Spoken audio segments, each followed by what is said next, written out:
All right, a couple little slides. TIMS, right? This is my squad. That's what TIMS stands for, right? So fit, discipline, well-trained elements. We must be technical and tactical proficient in our MOS skills, be it ESB. Anybody not know what ESB is? Sorry, Corley.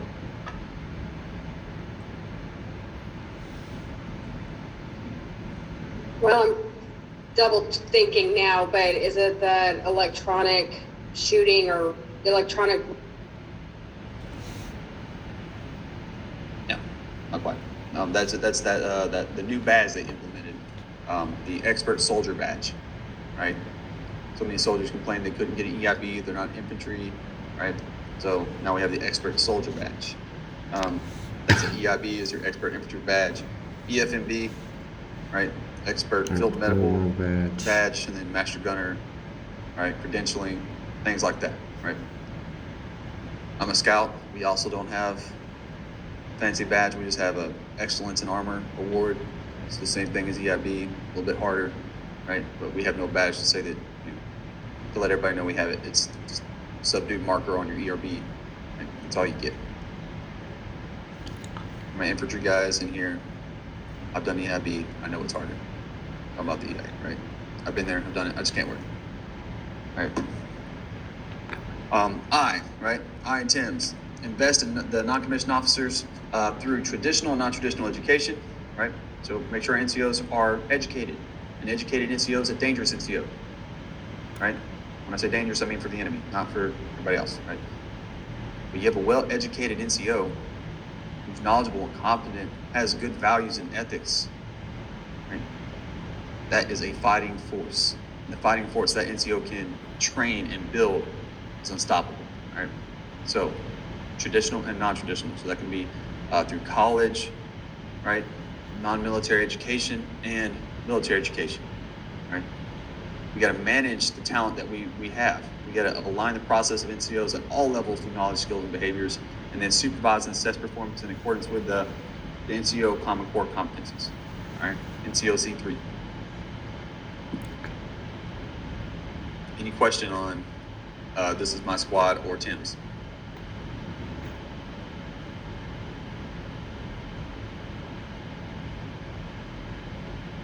Okay. This is more roles, creates a shared understanding. This is how we implement TIMS in our unit, right? Who is in my squad? What squad am I in? Right? Focus members on squad identity, right? We've all seen those when you go to units you really love and you're like, yeah, I'm part of Alpha Squad. You don't want to miss the Alpha Squad. Alpha Squad wins everything, right? We're the best. We're the best squad in the platoon. We're the best squad in the troop or company, right? Have them identify, want to be the best squad, right? Indoctrinate, I hate that word, but indoctrinate TIMS into everyday actions, right? Every time you do something, TIMS should apply, whether it be training, team building events, leader development, KLEs, or key leader engagements, and then understand the profession, understand my authorities, my obligation to exercise them, understand what your limits are and how you can use them, right? These are just ways that you can help bring ethics back into the Corps, or into the Army, right? Into the non-commissioned officer Corps.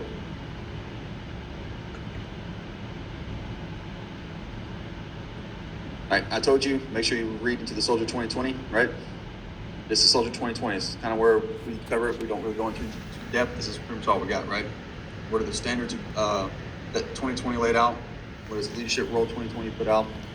Right? We're trying to build a stronger army. We're going to do our job right. And we'll focus on the soldiers, right? 2020 had a goal, a mission that we wanted to meet by 2020. It is now 2020. Hopefully they'll come out with 2025 soon so we can teach that and help get that rolling in the Army. But we're still waiting on it, okay? So we're still just trying to teach you that the Army does have a goal, a mission set, a 5-year plan that we want to achieve. That's how we determine what direction our Army is going, okay?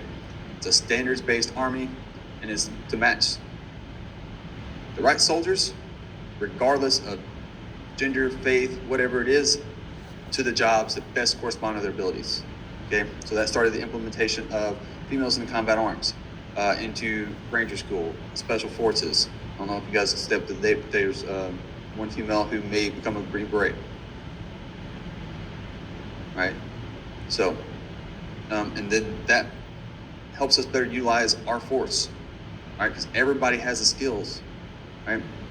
When you look at your soldiers, don't just say, oh, you're still in Bravo, you kick in doors. What did they do before the Army? Right? What kind of skills do they have that aren't maybe Army aligned, that they learned before the Army, that you can apply to your mission, right? If you had a guy that was a mechanic, then joined the Army, went Bravo, truck breaks down, hey man, can you come take a look at this? Right? Use your soldier skills. Right? The better we apply our soldier skills, the stronger we are as an Army, right? The more diverse and adaptable we can be.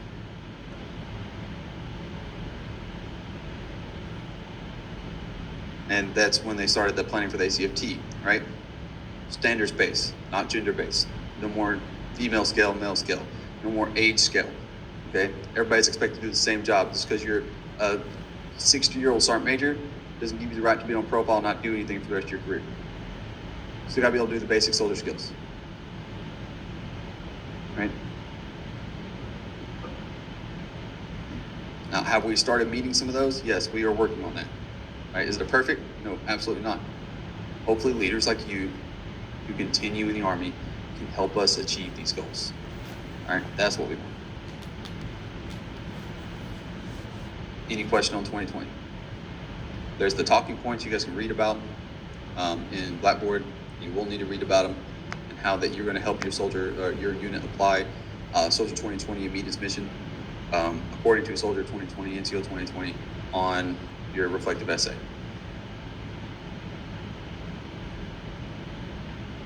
At the end of the course. So make sure you do look into it and read it. All right. So the two main initiatives, this is what I covered, right? Defining physical demands to determine standards for each MOS, and then Army's plan to integrate them into previously closed MOSs. Okay. Do you agree with the 2020 campaign?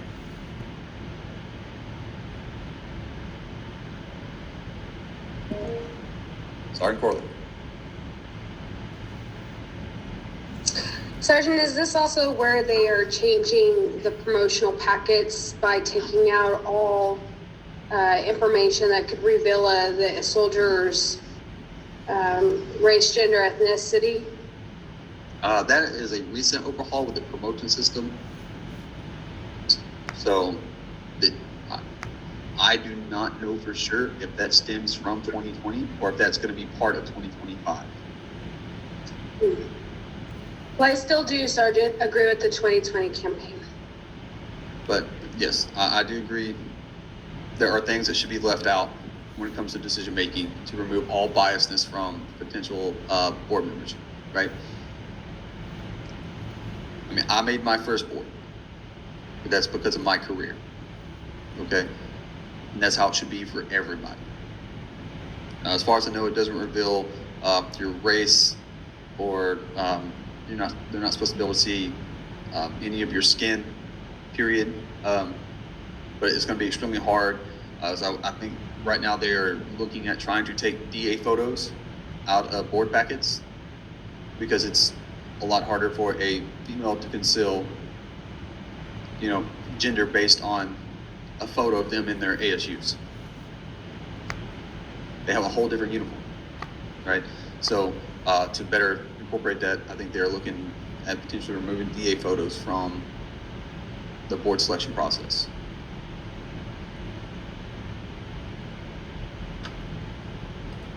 Does that kind of answer your question? Yes, Sergeant, it did. Thank you. All right. I know that they're trying to leave it to just last names, no longer using first names. They'll blank out a lot of stuff on the ERB. Just pertinent information will be left aloud. So it'll just be like your last name won't have your first name or anything.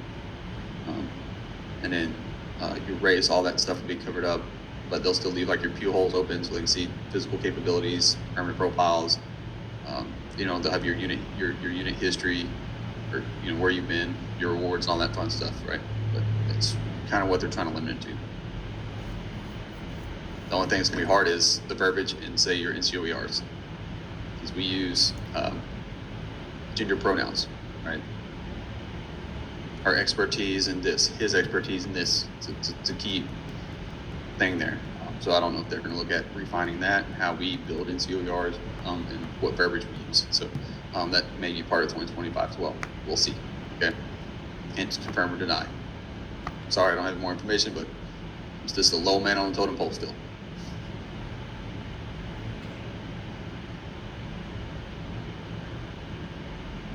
Does anybody not agree with the campaign?